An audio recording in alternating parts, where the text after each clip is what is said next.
Picture this. You're a visual arts undergrad who spent the past about 10 years loving Undertale like a second home. You've drawn fan art, you've cried during the pacifist route, and honestly refused to play No Mercy. You've heard hopes and dreams more than you've heard your own name. And eventually, you start making videos. Deep dives, little analyses, nostalgic rambles. They start gaining traction, which is both amazing and terrifying. Thank you. Because suddenly, people are watching, commenting, interpreting. This is awesome, until you noticed something on a recent upload. They start describing Mettaton as a cis drag queen, nothing more than a male femboy. Using they-them pronouns and acting like there's no basis for him being trans. Do people not know Mettaton is canonically, undeniably trans? Is this the state of society? You must write about facts and/or logic post-haste. But before we go more in depth on that, let me introduce myself. Hi, I'm Sunny Dionysus. I'm an artist, a YouTuber, and most of all, an annoyance. I'm fascinated by our digital age and how fandoms shape and reshape the stories they love. So I must yap about it somewhere people may listen. If that sounds appealing, make sure to subscribe and like the video. By the way, this video is dedicated to a trans mask Will Wood concert attendee who showed me their Mettaton X Tenna fan art in the pit last night. On to the video. So usually, a lot of my work focuses on interpretation and the validity of fandom. I still completely stand by different interpretations of characters. However, Mettaton to me is as trans as Undyne loves Alphys. Do you get me? Both of those identities move the story forward. Both are integral to the character's arcs. The difference? Mettaton's transness is tucked away, a little niche. Not everyone finds the diaries. Not everyone connects the dots.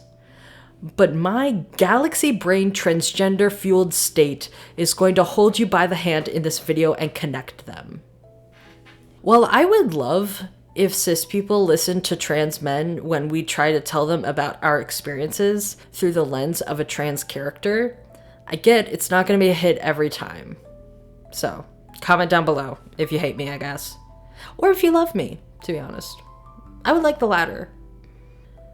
Let's back up. Mettaton is one of the 4 related ghosts in Undertale canon.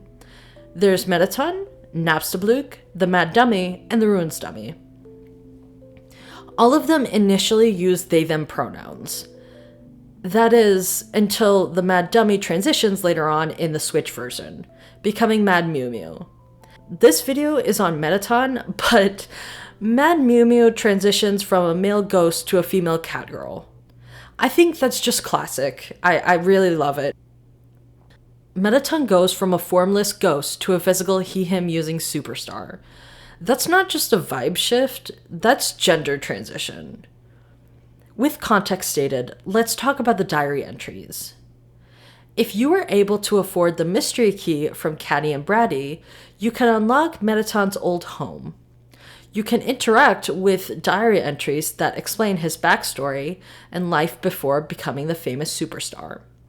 I'm going to play the video in its entirety a little sped up so we can analyze it step by step. So bear with me if you've seen it.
So to start, this establishes Mettaton as having transitioned from ghost to robot.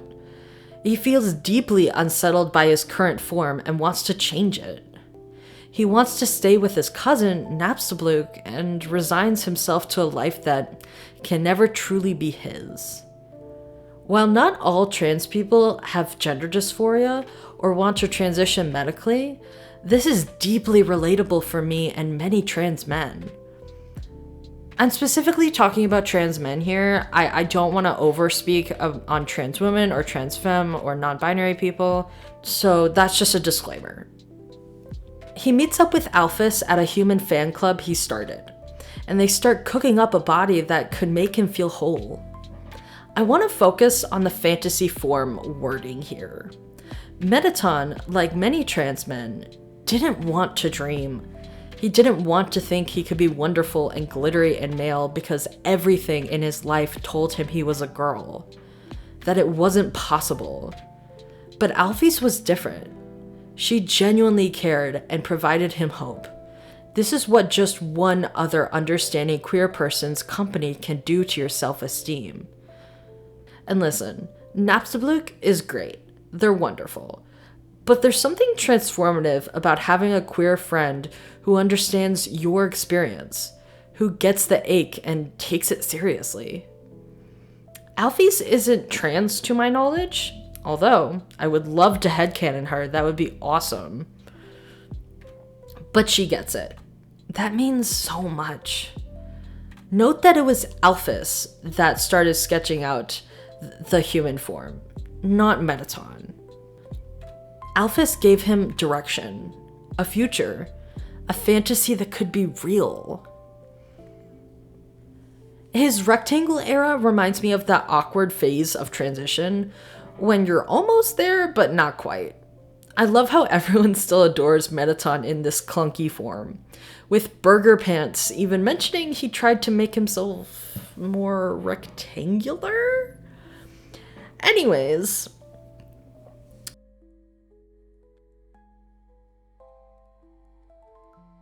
when talking to Papyrus on the phone, we discover that Mettaton also changed his name from Hapstablook to Mettaton. Near the end of the game, he ends up dismissing Alphys and trying to kill a toddler. And I am not condoning child murder, put that on the record, or being a shitty friend. But when he got wrapped up in finally being in front of yourself while everyone cheers, I can see why he betrayed her. I can see him getting lost in the love of millions, when in reality, only 2 people really knew him.